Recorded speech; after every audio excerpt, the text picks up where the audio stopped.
If you can't afford to pay it off at the end of the month, you should not be putting it on your credit card. There's no way. That's not your money. You're borrowing money from the bank to pay for your spending habits this month. Hey everybody, welcome back to Momentum Monday podcast. My name is Steve Holbrook and I'm super fired up to be here today. Listen, if you haven't already subscribed to me on YouTube, please go and do that right now. Or you can find this audio on all your favorite podcast channels. Today, we are talking about 10 money mistakes to avoid at all costs. Listen, people will do anything to avoid talking about money.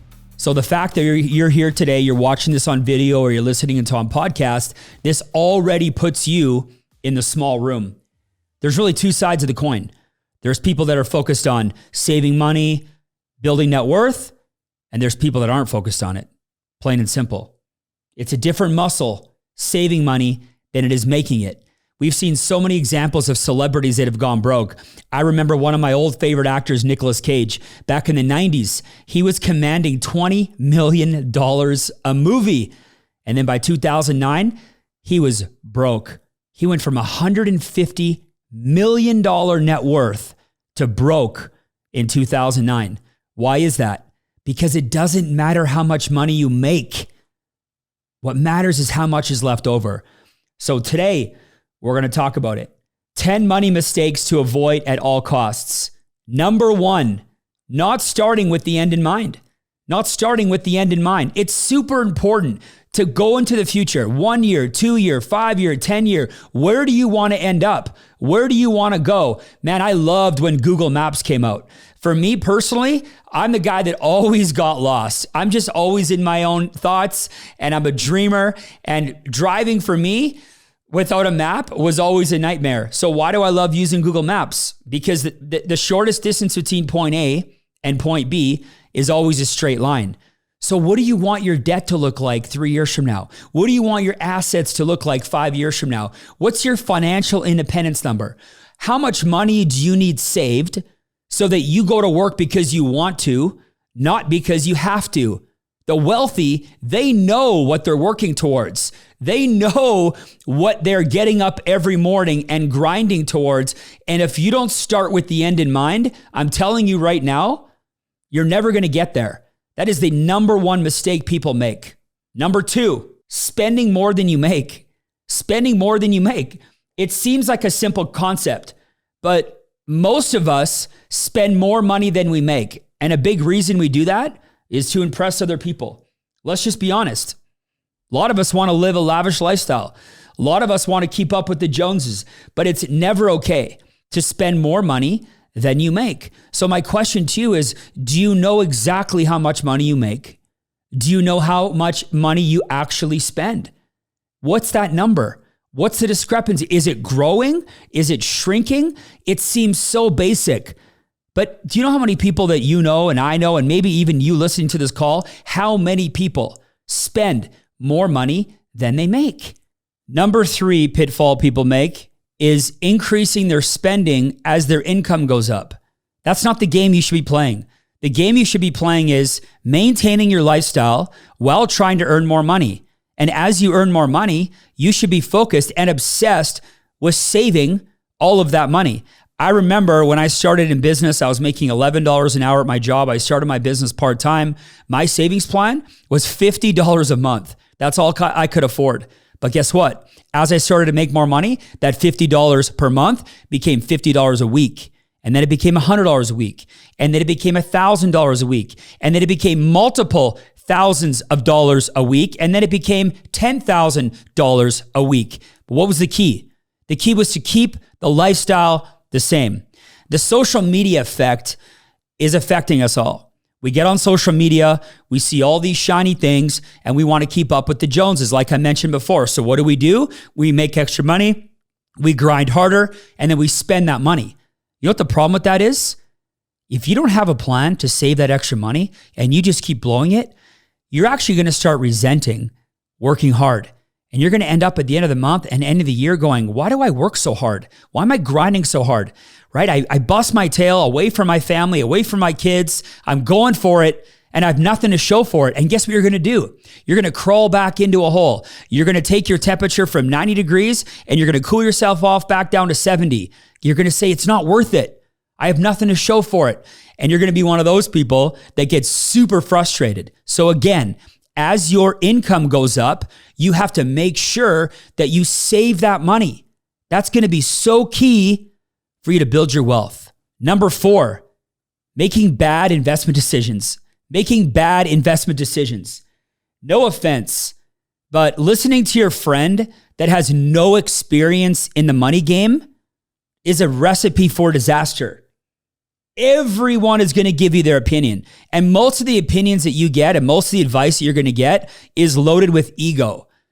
I know a lot of people, they get their investment advice from Instagram. Somebody posts a stock tip on Instagram. They go and buy it. Their neighbor does something with their investments. They go and do the same. That screams to me somebody with no plan. You got to stop making bad investments advices. You got to stop chasing yesterday's headline. You got to get focused on your plan, and you got to get focused on a smart investment strategy that works for you. And look, if you want to dedicate a portion of your money to speculative investing and you want to throw it on something super risky, then yeah, you should do that. But you need an investment plan that's solid, because if you keep making bad investment decisions over and over and over again, man, you're going to end up in your 30s and 40s with hardly any money saved. Hardly any money saved.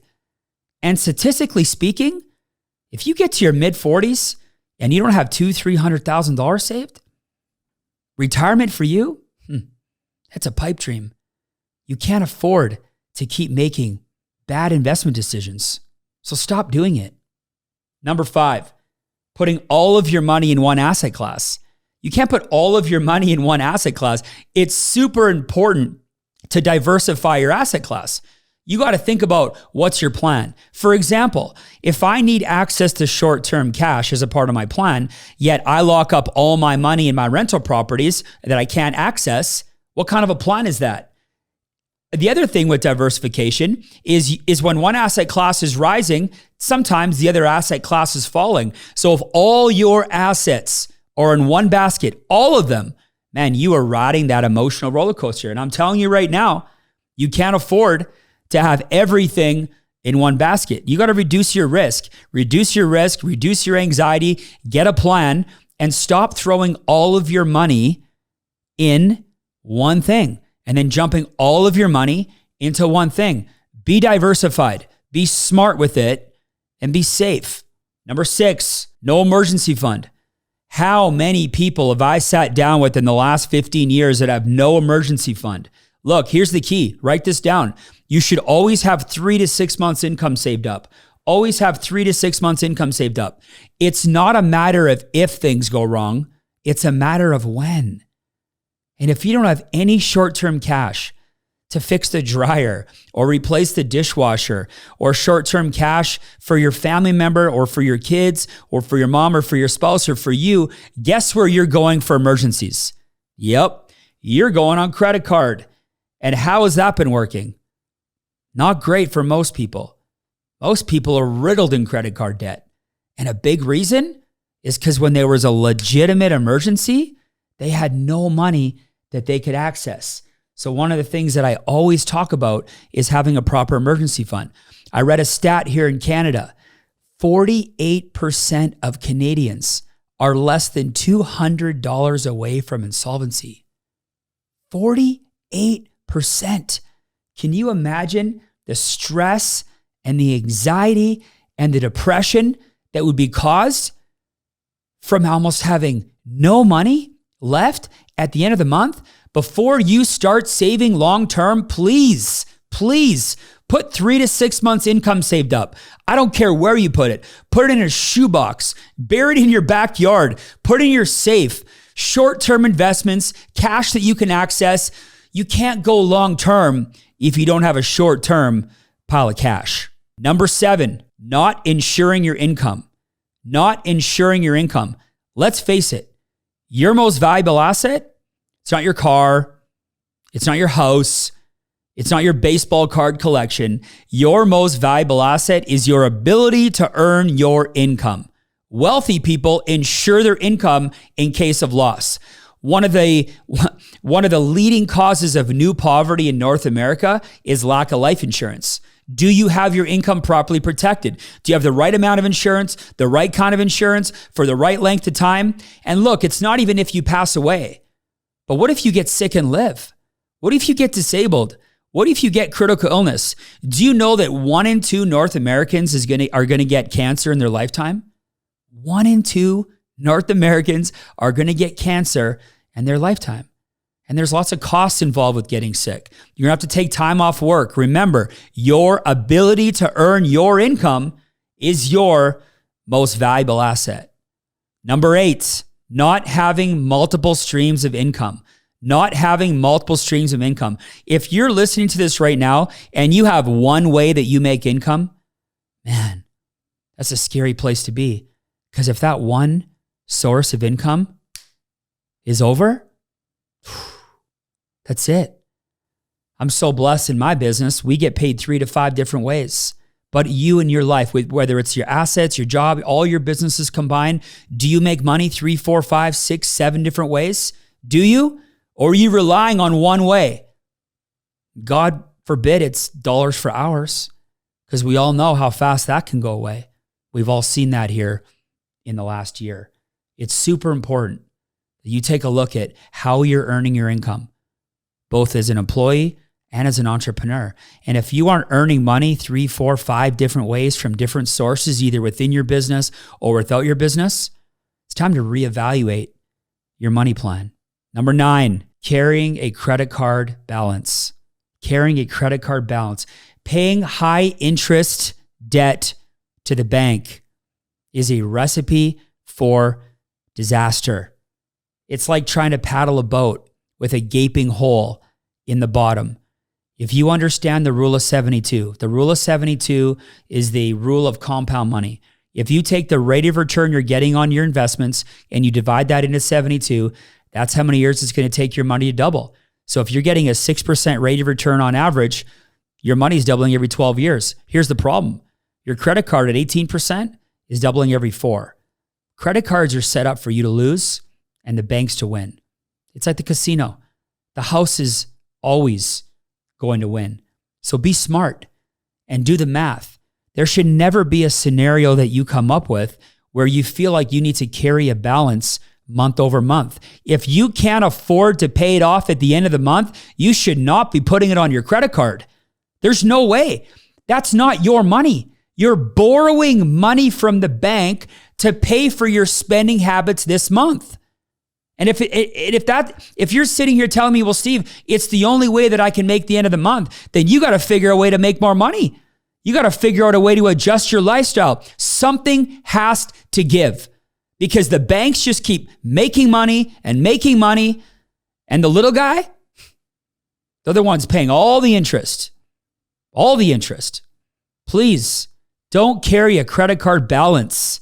It's super important. And number 10, my last money mistake to avoid is playing it too safe. You can't play it too safe. Now, I will say, depending on your age and what your game plan is, you got to make sure your investment strategy works for you. But I see so many people, they think they have a plan. They think they have a saving strategy, but here's the problem. They don't even have enough horsepower to get to the finish line. If what you're doing right now has no chance of getting you to where you need to go, the plan's got to change. And remember, there's a difference between saving money and investing money. Saving money typically doesn't grow. It's in your bank account. It's for emergency funds. Investing money is what you should be considering to get you to where you need to go. Here's what I do. I always have a short-term, like emergency fund. Like when shit hits the fan, I can access that cash short-term. That could be in your drawer. That could be in your bank account, savings account. That's the money that I need right now. Then I always have like a medium-term investment. These are investments that aren't super volatile. I can pull them out tax efficiently. You know, those are for things like big trips, right? Or maybe some purchases that I want to make within the next 1 to 3 years. But then there's the long-term investments. Those are the set it and forget it. And those are the ones that I have to make sure that are going to get me on track to where I need to be. All right, you guys. I hope you guys got some value out of those 10. Those are 10 money mistakes to avoid in 2021. I appreciate you guys for listening. Please subscribe to the podcast. Please subscribe to YouTube. Give it some love, and I'll see you next week. Thanks, everybody.